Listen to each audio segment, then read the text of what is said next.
We are celebrating our 2017 annual meeting. It's for our membership and our plant managers. So today is a focus on economic development, and so it's a big important for all of us as member companies of how our companies are growing over time. And we will have Don Peterson give us a keynote speaker today on economic development, but really to focus on how does these member companies help the economic development of Louisiana. Today we've also invited some of the school boards, Metro Council to the event as well.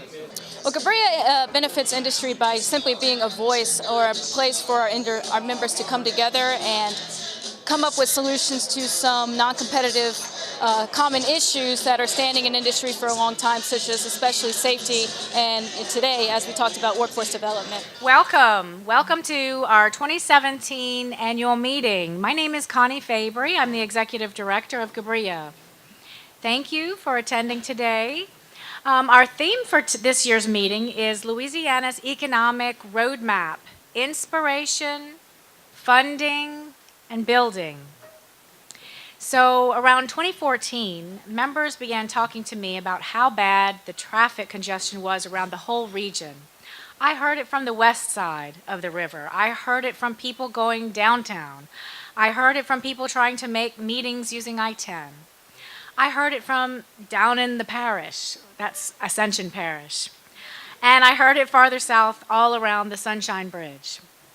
People were getting impatient where patience was needed.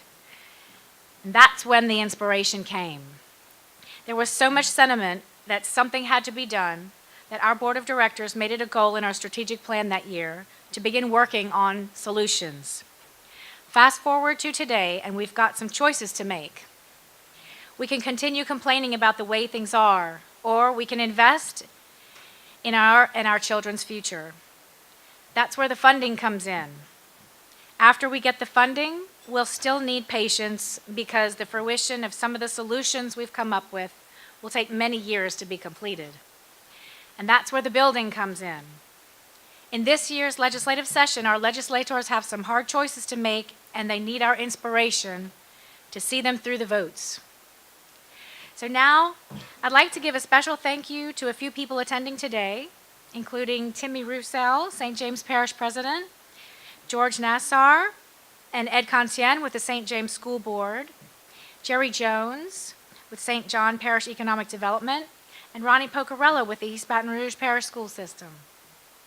I'd also like to recognize Al Vargas, President with Associated Builders and Contractors, and Kathy Trahan, CEO of the Alliance Safety Council, with a whole table of her staff. Thanks for coming, y'all. These organizations are our partners in educating the craft workforce. I'd also like to thank everyone who helped with our setup today, including and especially our staff, Brad Smith and Jessica Pranjic. She recently got married last Friday. She was Jessica Briette, so congrats to Jess. And Sue Leger. All right, folks, and now I'd like to introduce John Pasillo, Operations Director with Mexichem, and he is GBRIA's longstanding Board of Directors Chair.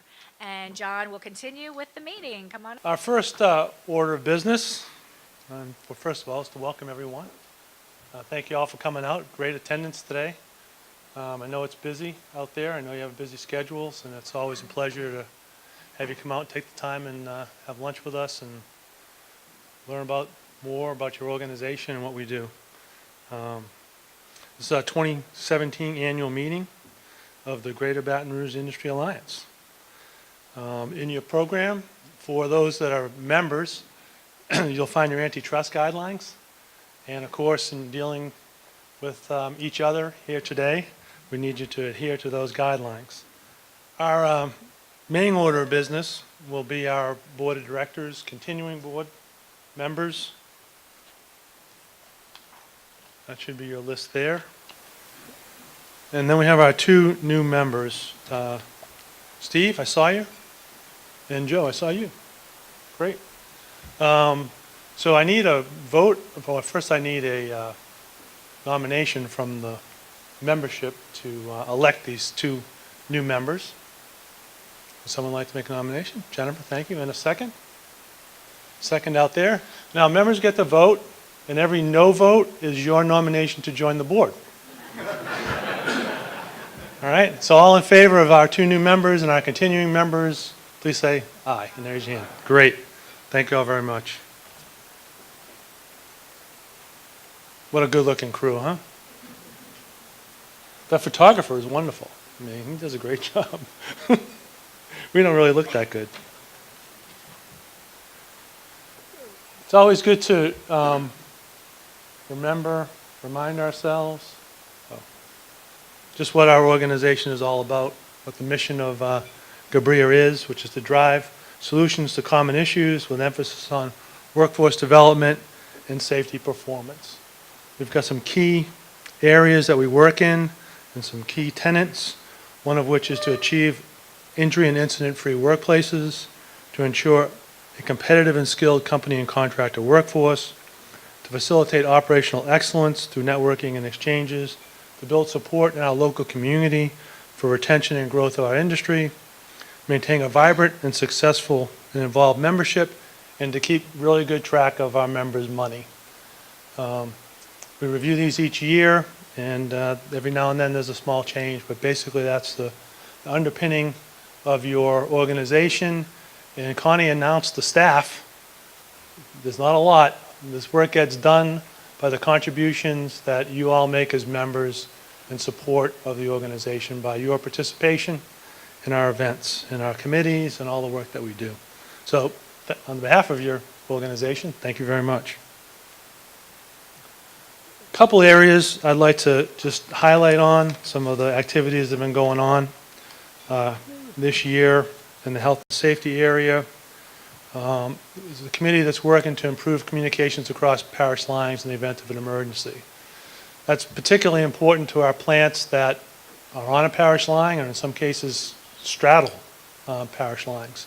We've been working with the LEPC and ICARE groups, as well as the state police, to put in mechanisms that allow better communications than we currently have now. We've experienced that from issues that we have had previously, and we're looking to come to some solutions there. So that the committee's working there.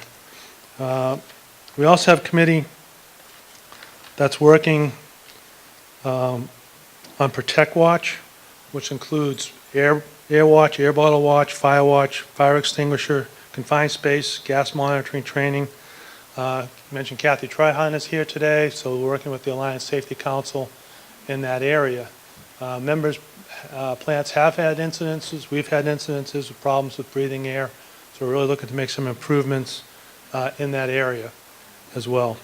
So that committee is working, and we'll hope to get that credential established and training established through the Safety Council.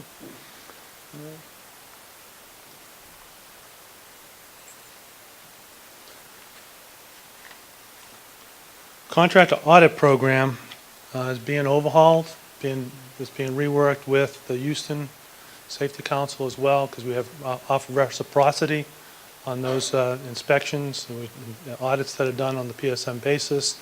So there's new criteria being established, a new audit instrument will be prepared, and it should be rolled out to members in the third quarter of 2017. And last but not least, we had 730 attend the Contractor Safety Awards, which was about 100 more than we had previously. So I want to thank everybody that participated in that, for your nominations, and everybody that goes out and checks out the nominees and all the work that's done there to put that program together and that evening together. So thank you very much there. On the workforce development front, there's a few activities going on there as well. They've tried 2 new models on the craft skills development. One is to get into even earlier education, middle schools, early high school, try and develop some interest in crafts in that time. And then also to prepare kind of a common language to speak when we're talking about full career for crafts. And as we develop beyond ABC and beyond initial certifications, what is the language that we're going to use to describe career paths in the skills? The Craft Workforce Development Awards are coming up September 14th. High school nominations are due May 15th. That's quite close, and I know that it told me when the contractor nominations will be called for, and that's in June, I believe, June 12th. One of the big things that everybody knows happened last year was flooding. Probably people in this room experienced it. Certainly everybody knows people. We had about 20% of our workforce was affected. A large majority of some, even larger portions of some workforces were affected by the floods. One of the things that affects all of us in this room was ABC took on about 3 foot of water. Okay, and they did a yeoman's job of getting themselves back in service to the training community. But there's still a lot of work to be done to return the facility to its original condition, as well as make some needed improvements that have happened as the school has been used over the last 35 years. So there's about $1.6 million between flood damage and needed improvements, of which ABC has raised over $800,000. So that's still quite a big gap, but they've done a great job in trying to close that gap. They're currently meeting with the contract workforce subcommittee and kicking around some ideas as to how we can help close that $800,000 gap. Sheetrock, roof, I mean, it's basic stuff that needs to be done, needs to be paid for with that. So after the subcommittees meet, we expect to take that up at the board, and then we'll have a recommendation for the membership as to how we can help out ABC get back on its feet. Now the really fun part of today's, my talk today is on traffic. We've come a long way. Connie gave you a description of what GBRIA was doing back in 2014, sort of a groundswell of we need help. So she put together this working group, included us, CPECs, going to be the far left side of your slide, DOTD, LED, Capital Region Planning Commission, CATS. We tried to find short-term solutions. We worked real hard. We came up with very little. We came up with a bunch of ideas and good opportunities for transportation companies to take advantage of, but not very much that GBRIA itself could do. But DOTD did provide us with additional ferry service, and they've maintained that and added to it after the flooding. So we're pleased with that. But I think more than anything else, it just drew businesses' attention and additional attention to the issue.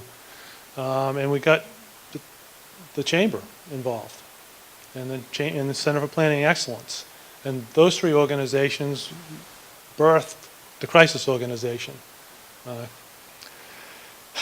kind of forget that. Capital Region Industry for Sustainable Infrastructure Solutions. GBRIA members were phenomenal in their support for this, okay? We were all donating time, but we really needed a project manager to run it. We have that in Scott Kirkpatrick, who's been doing an excellent job for us. But the membership, GBRIA financial support that provided was overwhelming, as well as a lot of the other businesses that are in this room. Hospitals, large employers, all help contribute to the funding and the operation of crisis. Well, now it's crunch time. It's 2017 fiscal session in the legislature. 2018 is a non-fiscal session.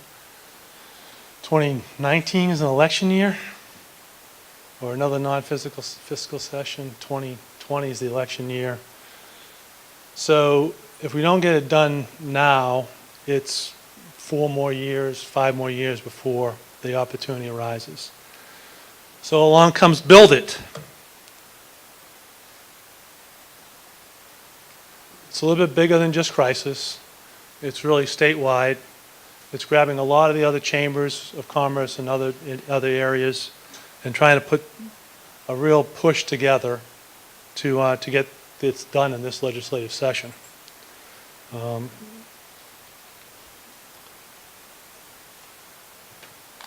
What needs to be done? There's three things that combined get the job done. One is House Bill 598 by Representative Abramson.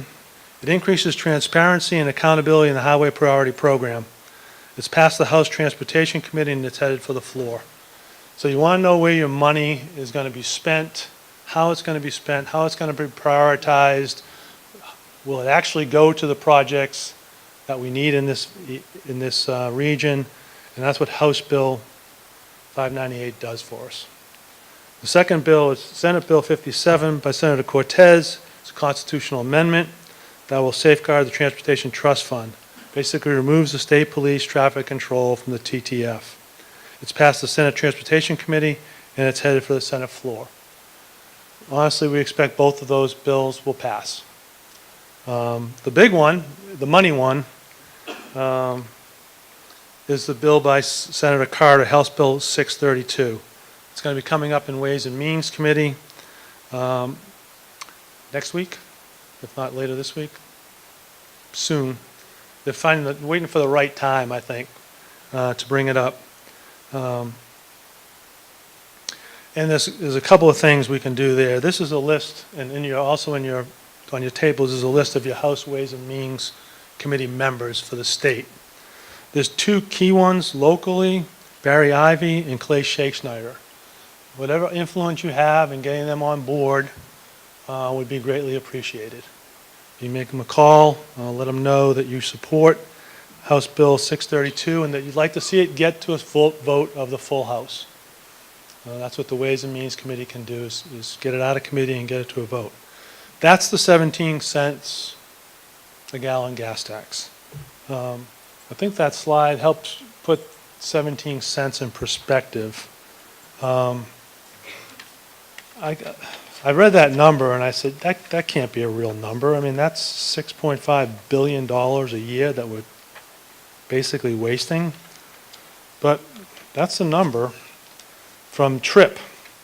$6.5 billion.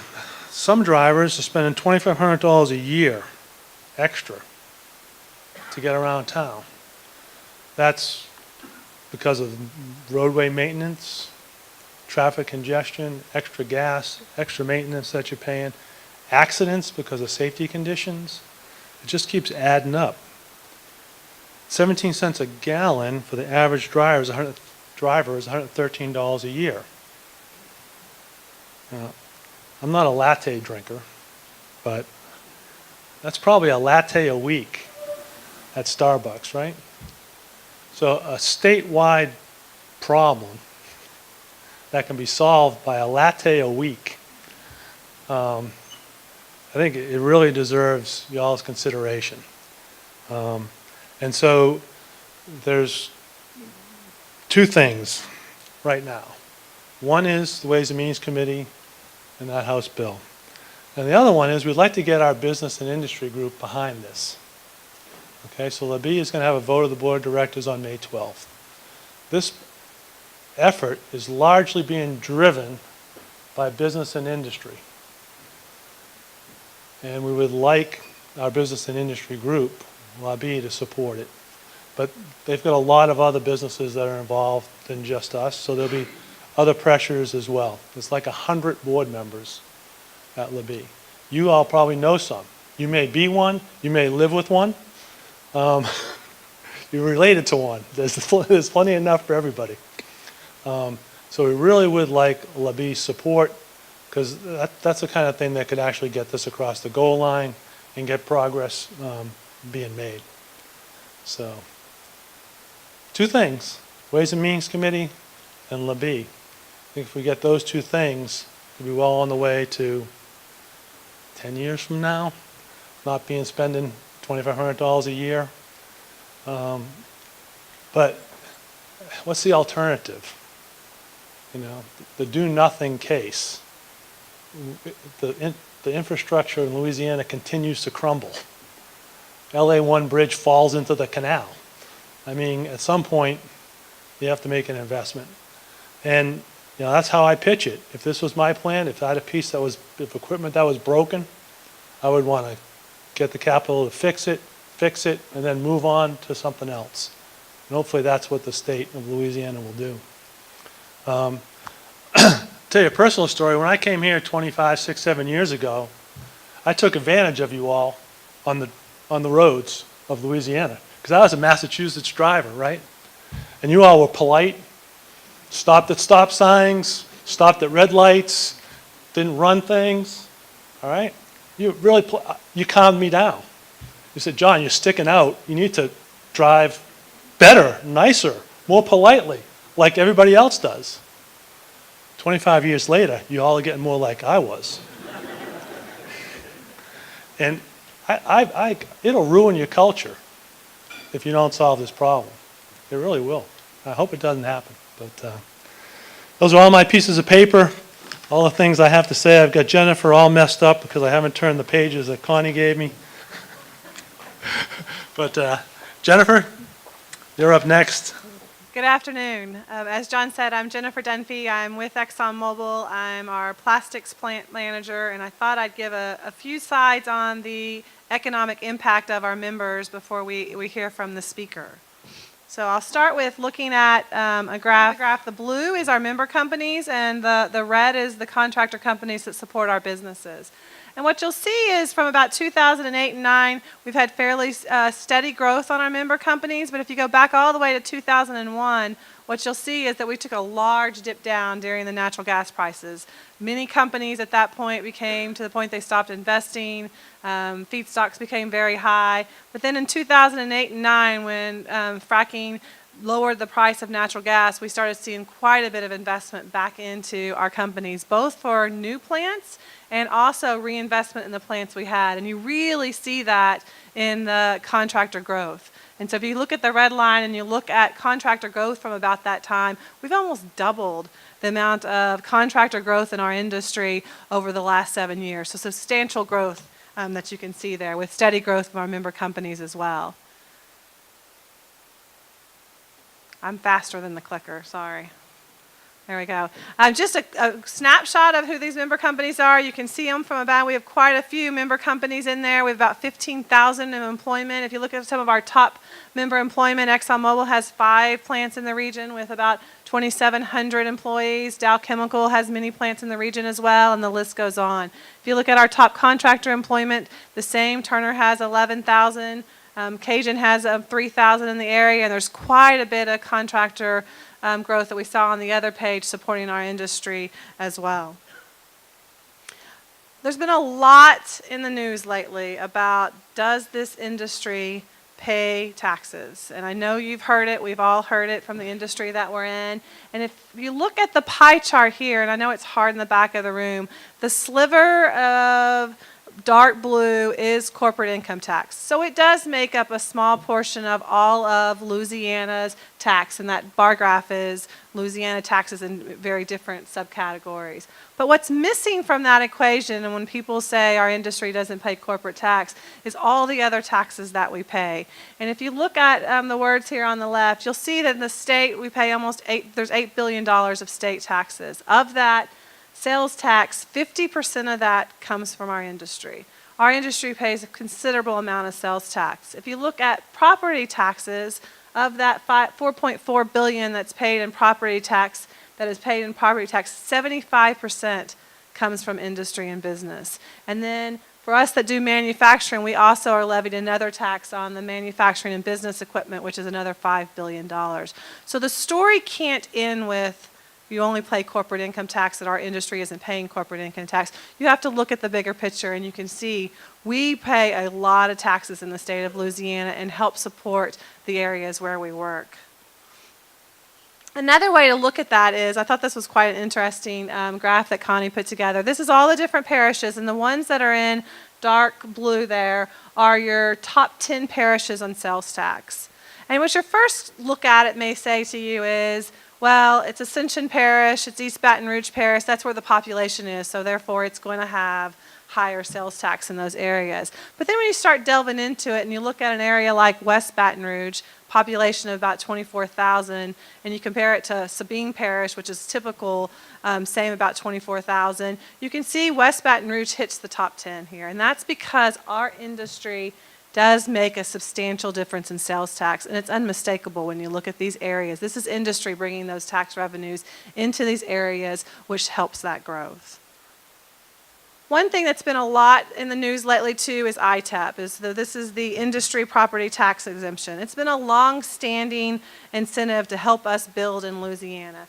And lately there's been laws that's passed that not only have decreased the benefit, but also have made it more complex. So for y'all that are familiar with ITEP and going on into the future, we will have to have approvals from the school boards. We'll have to get approvals from the state police, and we'll have to get approvals from like our metro councils or your city or parish councils. And that could be, with the little graph there at the bottom, could be too many cooks in the kitchen. What you hope is, though, it gives more incentive to those local areas to incentivize more of our industries to come in that area. What we do know, though, is a lot of those folks who sit on the school boards, who are in the city council, who are in the state police, and we have some of you here today, may not know our industry and may not understand what we bring. Not only do we bring ExxonMobil jobs or our member company jobs, we bring a lot of contractors, high-skilled jobs that go along with that.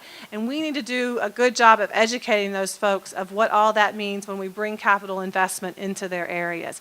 So I sit on the Public Affairs Committee. I ask all of you, if you're interested and want to help us participate, we're going to start putting together just information sharing so that we can share it with the school boards, we can share it with the state police, so they understand what our industry brings when we do these big capital investments. One of our member companies put, oops, did I do that?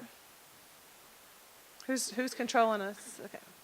Are we there? Okay, so one of our member companies put this graph together, and to really illustrate that, if you look over long investment, and that's what you should look at when you're looking at these very large investments. If you look over the 20 years, that if you do have a large investment, does the school board, do those local entities lose out on tax revenue? And I know it's hard to see, but the one case is the light blue there is the large investment. And then the darker blue, that there's no taxes coming from it until year 10, and then you can see a significant increase in taxes.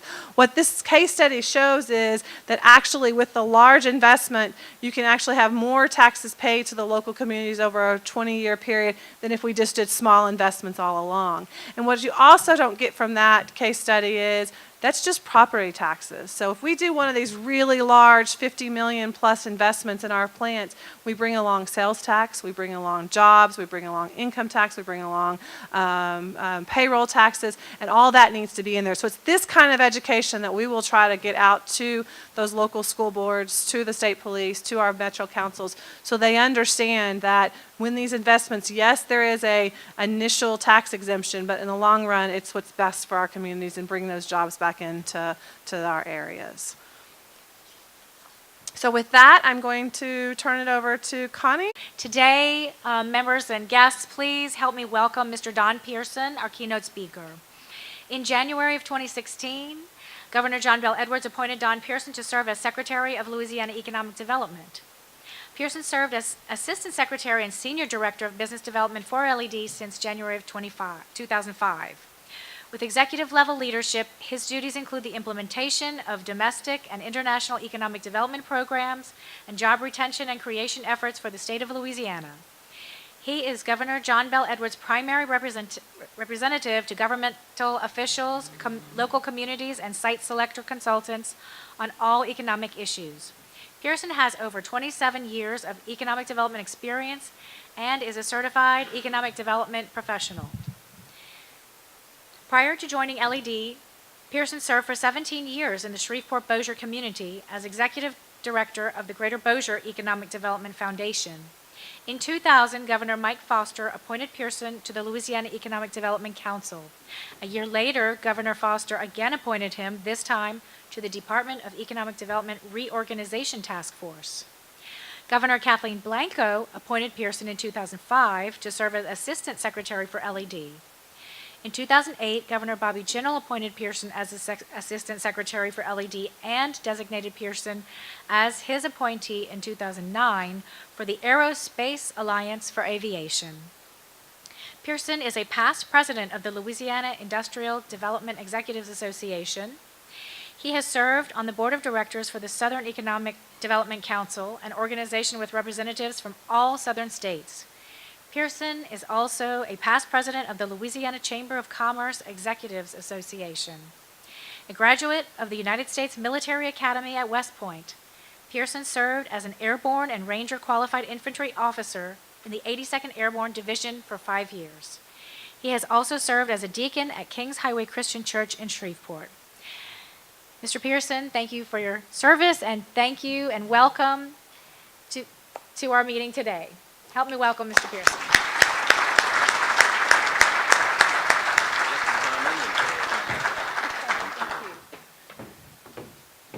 Hey, good afternoon, and kind of makes me a little bit nervous if all these plant managers aren't at the plant. You know, it's not that there's a lot that could go wrong, but you know, I know every day, sort of like mine, are filled with a lot of important tasks to secure, achieve, and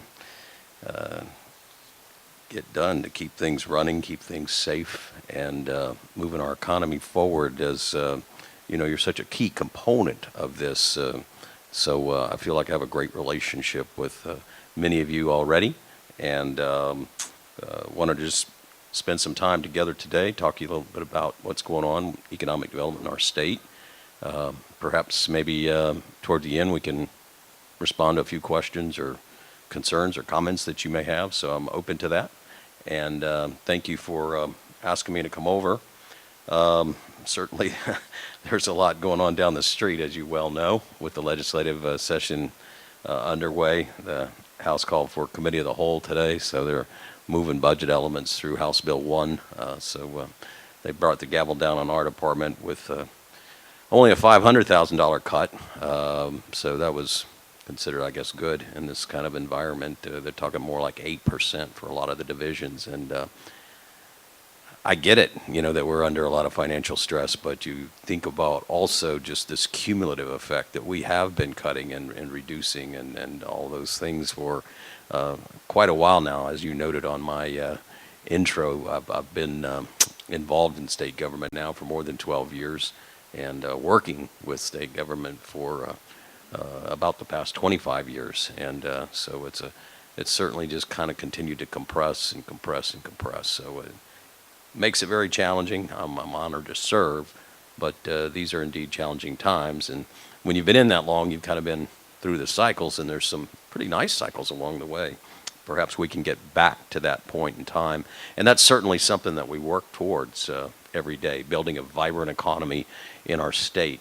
We manage by really dividing the state into 8 regions. So this is the capital region for us, and the headquarters here, kind of Baton Rouge area chamber, BRAC, as it may be known to many of you, sort of heads up how we address the business community in this region.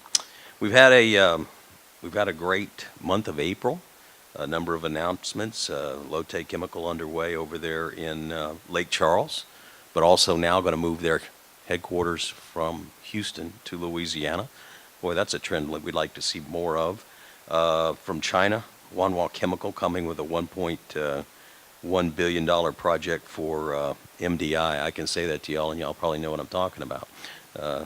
Organic chemistry was not my strong suit back in the college days. In fact, I still don't understand a lot of that, but glad that you all are intimately familiar with it.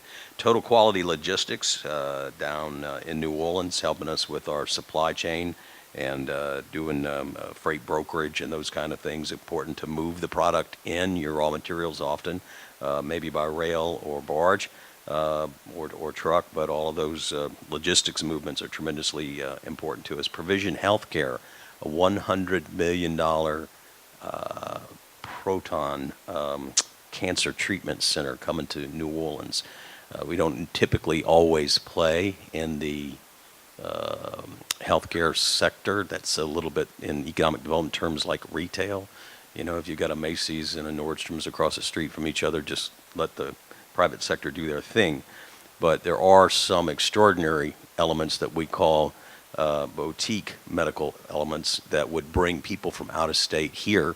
And economic development at the end of the day is about importation of wealth. So if we can build sort of the way that you've seen Houston and other parts of the nation become centers for medical services, certainly this gives us a very unique and life-saving cancer treatment opportunity. Oh, down on the area of Port of Iberia, Louisiana Machinery making a pretty significant expansion down there. So we're running a major gas line to help that and a number of other companies down there, trying to move around this state in the various elements. And then last week, graphic packaging up in Monroe with a $274 million reinvestment. So as we manage these 8 regions of the state, we're trying to be responsive to each one of them. Certainly here around Baton Rouge, you're very fortunate. You have, well, I say it's fortunate. I'm sure that it comes with a bit of pressure, but you have more people employed than ever before in the history of this region. So we know you're enjoying, in most instances, a great deal of success right now. We believe driven by these low oil commodity prices. It gives you a very low cost in many cases with your feedstock and a lower energy cost to run the plant. And that double bottom line effect gives you great reason to run at full capacities, add shifts, and do all the kind of things that are going to improve your profitability. And that's exactly where we want you to be. And certainly we look at things through that lens of trying to have as many citizens of our state employed in well-paying jobs. And if we can move that needle with more people working, and with those people working making higher salaries, that's what we'll consider to be a success. We're having tremendous success, really, if you look at from 2012, $135 billion invested, mostly between New Orleans and Lake Charles, along the chemical corridor, as we would call it, having a lot of success in that sector. Much of that still takes time to come online in terms of permitting, as you know, engineering, the fabrication, the assembly. But we do have a record number of construction workers out there, industrial construction workers, that are also being very effectively employed. And this success, if we could replicate it all over our state, we'd be in great shape. Unfortunately, down in home in Thibodaux, with the oil and gas commodity prices being so low, nothing really happening out in the Gulf, and therefore home in Thibodaux, tremendous unemployment issues. Same thing over in Lafayette. So trying to maybe marry through job fairs and other things that we do some of the available skill sets that are in the home in Thibodaux area or in the Lafayette area, and plugging them back into the economy are important endeavors that we're involved in. Sort of not a one-trick pony. Don't try to stay in one lane, but rather, as we talked about, 8 regions of the state, moving out into those regions and seeing what they need. But not only the jobs that we have that are our traditional workforce jobs, we're trying to build a diverse portfolio. So while we will continue to do chemical processing and advanced chemical manufacturing is critically important, our agriculture sector, critically important, timber, the related pulp and paper mills that we have, all form a real important foundation for Louisiana. But we want to add those components that are the jobs of tomorrow. So that's where you'll see us placing emphasis on information technology companies, such as the IBM announcement here and their progress in Baton Rouge. We've replicated similar opportunities. Lafayette is a company called CGI. Up in Shreveport-Bossier, it would be CSRA, who used to be Computer Science Corporation, involved in cybersecurity and a number of other federal programs. Over in Monroe, CenturyLink, behind ANTT, is the #1 communications provider in the U.S., and having a lot of success there, and even has a new IBM integrated element with it. So building this IT footprint, and every day this digital code comes to you more and more in a more pronounced way. So the idea of building these major technology companies, having roots here and building those permanent jobs is very critical to the future. We're moving more and more, as you know, towards artificial intelligence, automation. All the technology continues to lower the number of people that you need in your plants. And when you look out maybe 10 or 15 years at driverless cars and driverless trucks and all of those things, there's this continued movement away from low-paying jobs, and the jobs that are available not just today but in the future are going to require education, training, and a lot of technical skills. So workforce development remains a high priority for us. It's probably what you would consider to be the coin of the realm right now in economic development. When plants, and we compete, as you know, we've talked about some successful plants that we've worked with here, and many of you have expansions that we participated in as well. But there's a global competition that's a part of this, and it's more pronounced every day. We're pleased to have more than $15 billion inbound from Asia right now, and that's Japan and Korea. We talked about Lotte.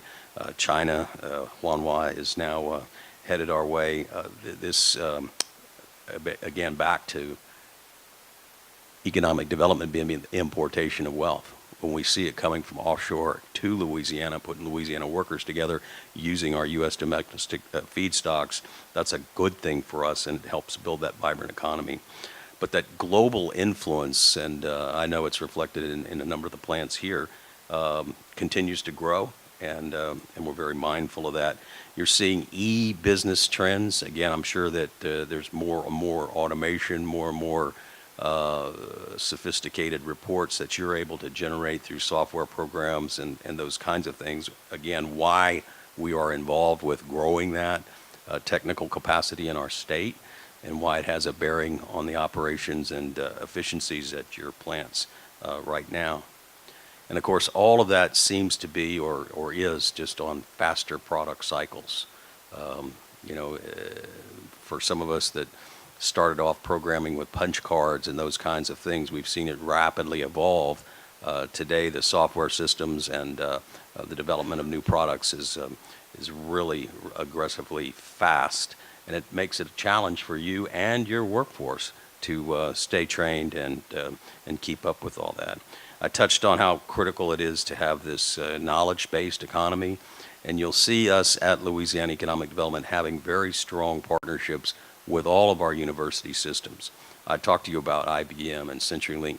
What I didn't say is that we have integrated with each of them a strong component coming from, in the case of CenturyLink, Grambling and ULM and Louisiana Tech up there that can have these partnerships with the universities here in Baton Rouge. Obviously, LSU and the Baton Rouge Community College having close relationships with IBM, with Electronic Arts, and other software providers. And it's not just in that software industry. We do those partnerships in manufacturing and other types of opportunities. But the integration of education and economic development, something we've talked about a long time. I've been around, as you heard from my introduction again, for quite some time. We've talked about that, but we haven't ever done it very well. It's been too much lip service in the past. But today, I think you could look at us and think of national best practices in the way that our university leaders get it. They understand what we're doing. I will also admit that we do contracts with them in some cases if they don't have a specialty that corporation needs, and we see that it's going to generate jobs that are going to have a great return for the state. We'll go ahead and sign a contract with the university and give them some of the resources they need to produce those workers that the company needs. That's where we want to be. We want to be that catalyst. And when we invest in people, we tend to be able to retain that, and it's transportable in terms of the worker, and we feel like it's a great investment for us. We pay a lot of attention to small businesses. I know these are all significant businesses, but I also know that you're dependent in part on that ecosystem that surrounds you, where the services and supplies and something breaks, how you get it fixed remain kind of outside the fence line. And so we spend a lot of time trying to help our small businesses develop. And around the state, we have small business centers, oftentimes located on a university campus, but they can be in other locations. But they are staffed with people that help our small businesses grow, take advantage of resources, whether that's a low-interest loan from SBA or some other help with business plan or marketing or website or all those kinds of things that keep our small businesses strong. And a lot of people associate LED with those major plants that we try to engage. But the reality is we're in a lot of lanes helping in a lot of different ways, to include making calls on our existing industry. So I hope that perhaps you've had that experience where perhaps somebody from the Baton Rouge Area Chamber and somebody from Louisiana Economic Development have come and taken a few minutes of your time as we catalog, very importantly, this relationship with our existing industry. It's important when bad things happen and we need to get in touch with each other, either because there's something we can do in terms of being a conduit of information to state government to help in a tornado or hurricane or those kinds of disaster situations, or oftentimes if your company is competing for capital investment that may create some jobs or some opportunities for the plant, for the company, we'd like to know about those, and in certain cases we'd like to engage to help Louisiana win that. So we find about 60% of our job growth comes from companies that are right here in Louisiana. So we spend a lot of time with attention focused on that. And again, I hope they've called on you. And it does those two things for us. It helps us know about the issues that are important to you, so that if there's high XYZ or low or whatever issues we might be able to have some influence on or carry a message back to our legislators that's important, we can do that with you. And then it builds a very strong network that, sad to say, you have best practices in disaster management, but I really think that's where we are today. And after Sandy, we helped folks in New Jersey. After these recent August floods, they've even provided some things to us through FEMA and SBA that we weren't aware of. But our department has played a role in these small business development centers in linking small businesses and homeowners to $1.2 billion of SBA money that's come into the state at this time. Now, a lot of that was loans, so when you hear these figures about funding coming from Washington, a lot of that is needed for infrastructure and other things. But in terms of our small businesses, we were able to really kind of quickly get them some great assistance that they need. And I would tell you that I think SBA is very much up to speed, moves at the speed of business. They were set up here within 72 hours. It's not the program that was in place back when Katrina visited us. It's well advanced. We continue to know, as I touched on, that the workforce is so critically important. Our Fast Start program has won 7 Super Bowl trophies for being the best in the U.S., and we work hard at that every day. We'll be competing for that 8th trophy here very shortly. Workforce as an important element, as I said, the coin of the realm right now in economic development. All my competing states are ramping up their workforce programs. We're very fortunate in the South. I think it's well understood that people work hard, great work ethic, and that it's this capacity that we have, and it's helped us attract a lot of new business here. But to stay on top, we have to continue to be great service providers. But more than that, it branches out into the recruitment of workforce. It branches out into this partnerships that we have with higher education, and in some cases actually building facilities. Over in Lake Charles, we've built one with the Sewella campus. Up in Shreveport-Bossier, we've put a training facility on the Bossier Parish Community College campus.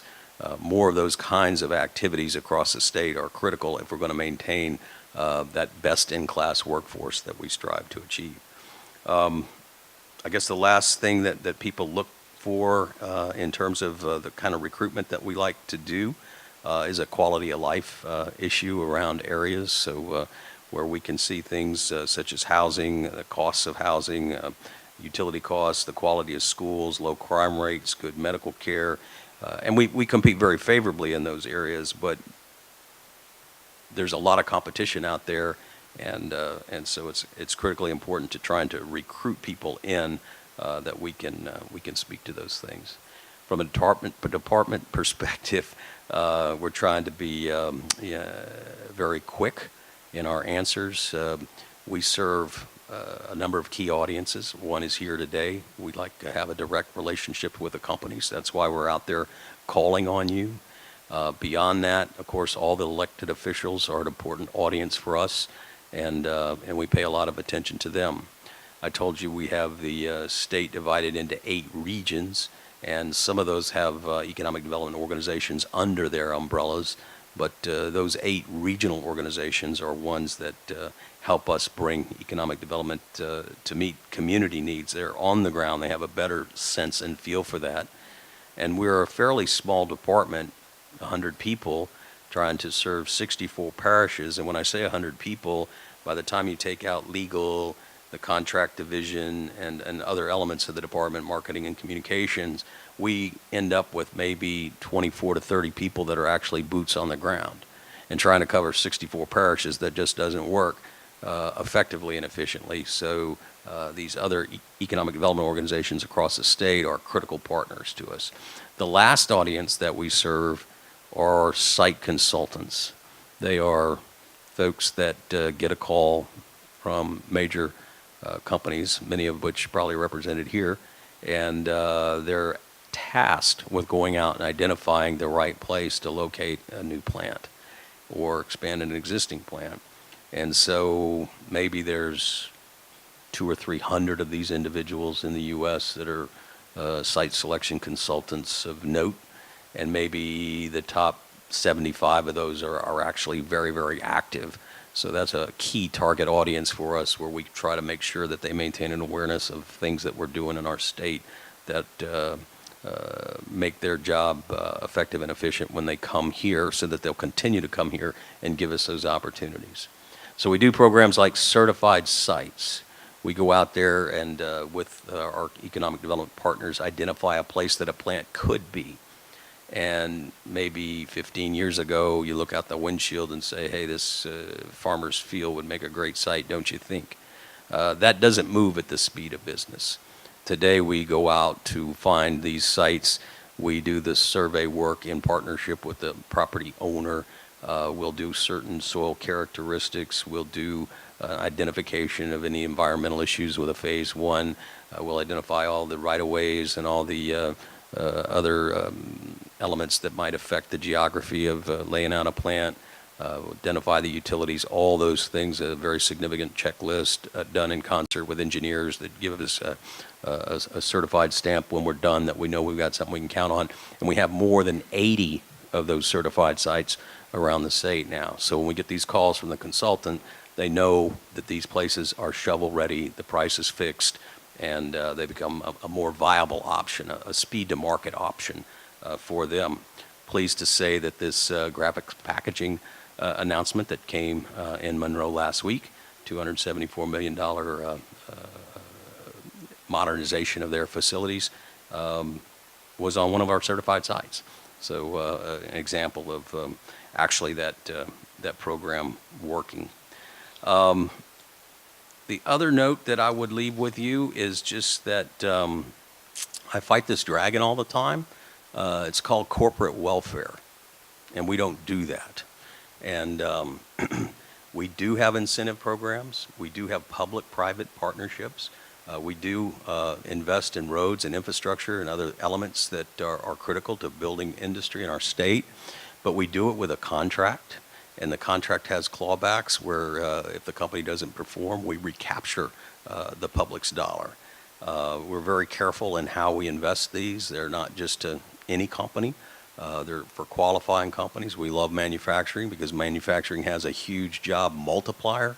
When you do a program with a manufacturing company, you get a lot of bang for your buck inside the fence line, but you also get a lot of multiplier that's happening in the community around that.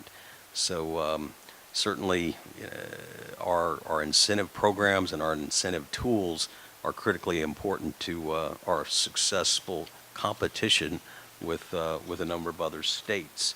that are very aggressive out there, and we know them. We sometimes have co-opetition. There'll be things that we can do to help each other. But for the most part, it is a zero-sum game. There's no good prizes for coming in second or third on these things. We need to be number one as often as we possibly can be. And we've got a great crew that helps us do that. We have great legislators and a governor that's very supportive of getting us to this vibrant economy. And many times we call on you at your plants to play a role in these proceedings. It can vary. Sometimes we do like shared sites, maybe some offtake opportunities that you have with steam or some other commodity that is helpful for you to raise revenues and increase the ROI for your company and your facility. There's lots of different ways that we can interact. So thank you for your cooperation when you have the opportunity to do those kinds of things. I know many of you have been probably involved and engaged for quite some time and have experience in that area. But I think it's that kind of partnership that can really be effective and move our state forward. Again, we want to do the kinds of things that allow you to be successful. Because if you're growing, then likely you're going to hire more people, and it's really the jobs that we're looking for. And if you're not growing, as long as you're not having to shutter or shut down, those kinds of things are obviously not where you're trying to see things go, and or give us great cause for concern when they are in the wings. And it's part of the cycle. We've seen those things come and go too. For anybody that's in the aluminum business, been extraordinarily challenging.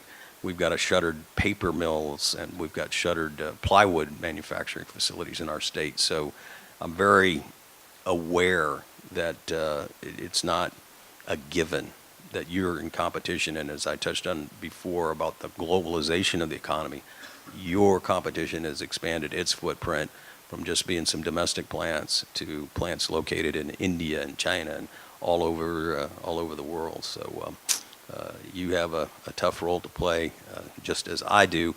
You compete on a daily basis. So please know that from our perspective, you're great partners, you're important partners, and ways that we at LED can help you, please call on us. Our website is up there, opportunitylouisiana.com. Your local folks at the Baton Rouge Area Chamber are also available to work with any of the issues that you have around existing industry challenges, whether that's workforce or other causes for concern. We want to be an active and engaged partner to move forward in the best ways that we can. Thank you for your time and attention today. I'll be happy to have a dialogue or chat about issues that you may have or questions. Just today we renewed some of our board members and elected some new board members for the 2018-2019 year. And our special topic today had to deal with economic development. We had Don Pearson, who is the Secretary of Louisiana Economic Development, give us a talk on Louisiana's current status and their road to economic development and the importance of our industry in that development, that economic development in regards to workforce as well as production. As they said, business and industry in our area alone employs at least 50,000 employees in the greater Baton Rouge area, so very significant in the state.